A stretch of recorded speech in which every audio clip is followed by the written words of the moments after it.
we talk about cheating as well. So am I right that men and women cheat for different reasons generally, right? So men who cheat are more likely to actually be perfectly satisfied with their main relationship. It's just that they're looking for sexual variety. Whereas when women cheat, it's because they want out, right? And they're looking for an alternative. Exactly. Yeah. That's very much, yeah, my perception of it. And I think generally what the research shows on it is men and women cheat for different reasons, at least on average. There's a lot of overlap. You know, men and women have affairs and they want to be with the affair partner and they love them. But yeah, if you look, for example, at one night stands, men are much more likely to cheat with a one night stand. Women, on the other hand, are much more likely than men to say that they're in love with their affair partner. So we have, you know, this can kind of go back, you know, to evolutionary psychology explanations for this, parental investment theory, that kind of a thing. So men don't have much of a burden, perhaps from that perspective, as far as cheating goes, right? And kind of the idea like I can maintain a relationship, I can have extra pair sex on the side. If someone becomes pregnant, perhaps there's less of a need to invest in that. Whereas women, on the other hand, you know, are the ones becoming pregnant. So it's always kind of an investment for them who they select as a mate. So what do we see here is perhaps for men, there is a little bit more of a dual strategy. You can maintain a committed relationship and at the same time, you can seek extra pair sex. For women, it seems to be more like mate switching. When women have an affair, it's often the case that they're very unhappy in their relationship and they're in love with the new affair partner. And if they could, they would leave that relationship and be with the affair partner. So women are treating it like a lifeboat. Yeah. Mhm. And it's actually uncommon that people do actually end up with the affair partner, but that is often kind of the desire and the intent there. If that actually works out, often, you know, for many reasons it doesn't, but that's usually kind of the desire there and the big difference in desire in that case. Another thing too, men are much more likely to pursue affairs with strangers. So you look at websites like Seeking Arrangements or something like that, exclusively men. If you look at Men Report, where did they find it? Often it can be just kind of a random person. For women, it's almost always like a friend, someone they work with, or even a friend of the husband or something like that. So you see in the case of women that these affairs often develop sort of accidentally by situational conditions. They meet someone who happens to be there and it kind of develops. For men, it's much more deliberate, like I am seeking out an affair.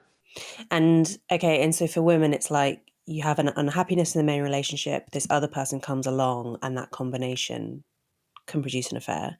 Whereas men are more likely to sort of go seeking sexual adventure. Yeah, yeah, exactly. There has to be kind of some dissatisfaction there. Not always, of course, but very often, yeah. And that opportunity has to be present and all of that. And you know, for women, opportunities very often are present, but yeah, men are much more likely to say, I'm going to go out and seek it. I have noticed, but maybe this is anecdotal, and I'm thinking also of like famous celebrities, right?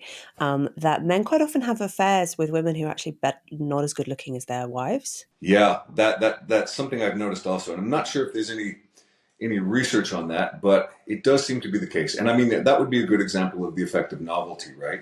It's not necessarily like trading up, like she's not pretty or not attractive anymore or whatever, but just an effect of novelty. Like I'm bored with her. I want someone else. This person is different.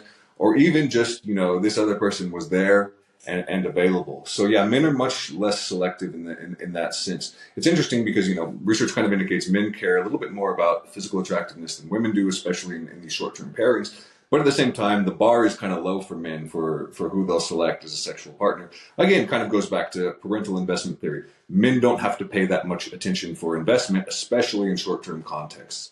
Yeah, this is such a sort of a deep and important truth that is not, which I think it's one of the things that young women often don't know, how low the bar is for men for short-term pairings. Like the bar for being wife material is high, but you know, something I wrote in my first book and which I really wish every teenage girl knew is like the fact that he wants to have sex with you does not mean that he loves you. It's amazing how many young women do not know that.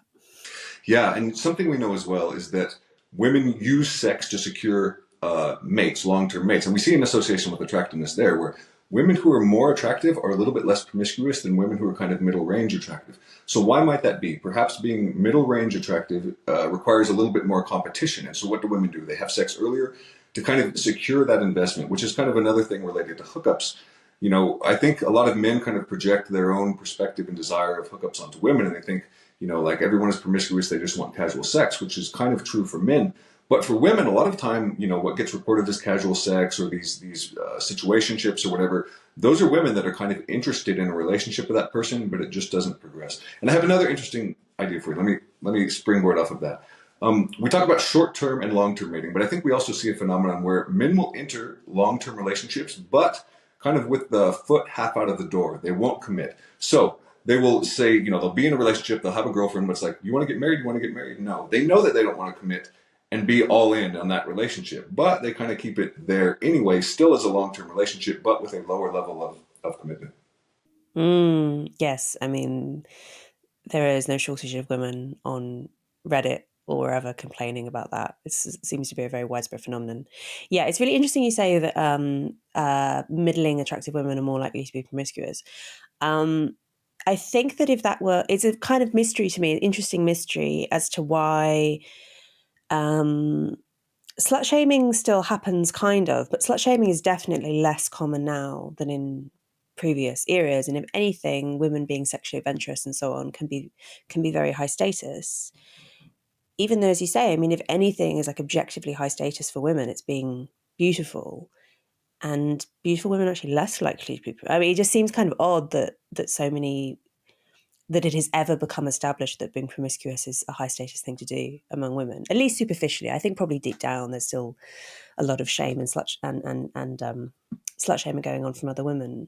But it seems really perverse that sort of sex positivism would ever have become popular among women. Yeah, it really does. And it's interesting because men and women both, and it's almost kind of the way that men perceive promiscuity in other men, because we know that male promiscuity is seen as a really robust status signal to other men.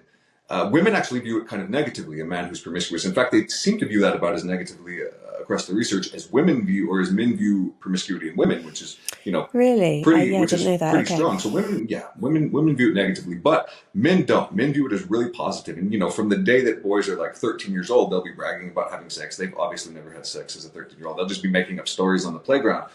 But now kind of we see this role reversal where it's kind of like, now having a lot of sexual partners and sex for a woman is also kind of high status. And I wonder if that's related as well to the narrowing gap of what's called sexual double standards. We used to have that like promiscuity as a man, as a player, as a woman, it's a slut. And now we're seeing sexual double standards close. And so we're seeing kind of, with the sexual revolution as well, kind of the endorsement of, high promiscuity as high status or positive, both for men and women in that case.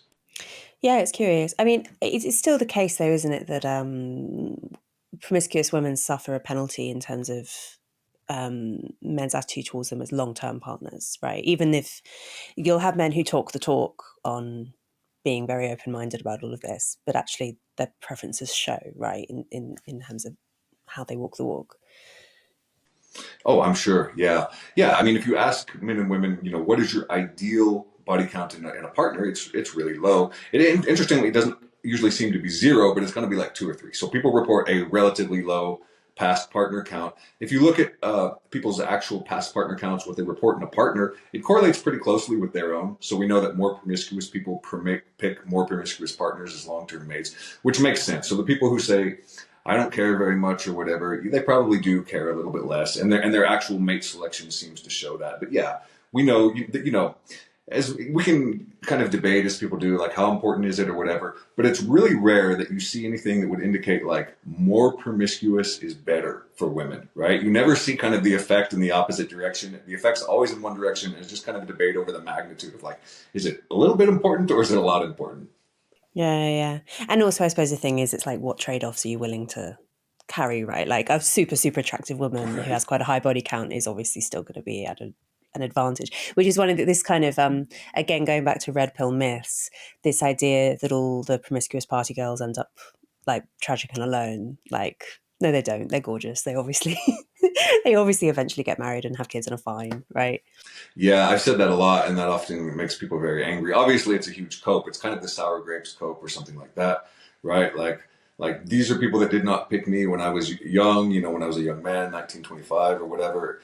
But they're going to hit an age, and now no one's going to pick them. And it's like, no. If attractiveness is pretty stable over the lifetime. There's studies that look at yearbook pictures in high school, and the correlation ratings of the attractiveness of individuals in yearbooks And when they're like 60 years old is like 0.7. So attractive people young, they pretty much remain attractive. You know, we talk about like a glow up. Doesn't seem to happen that much. Attractive people are attractive across their lifetime. And if someone's really attractive and promiscuous when they're young, they're going to be 35. They're not going to have any problem. They're probably going to be married or whatever the case may be. But yeah, it's kind of a very soothing cope, I guess, for people who have been rejected, and a revenge fantasy in that sense.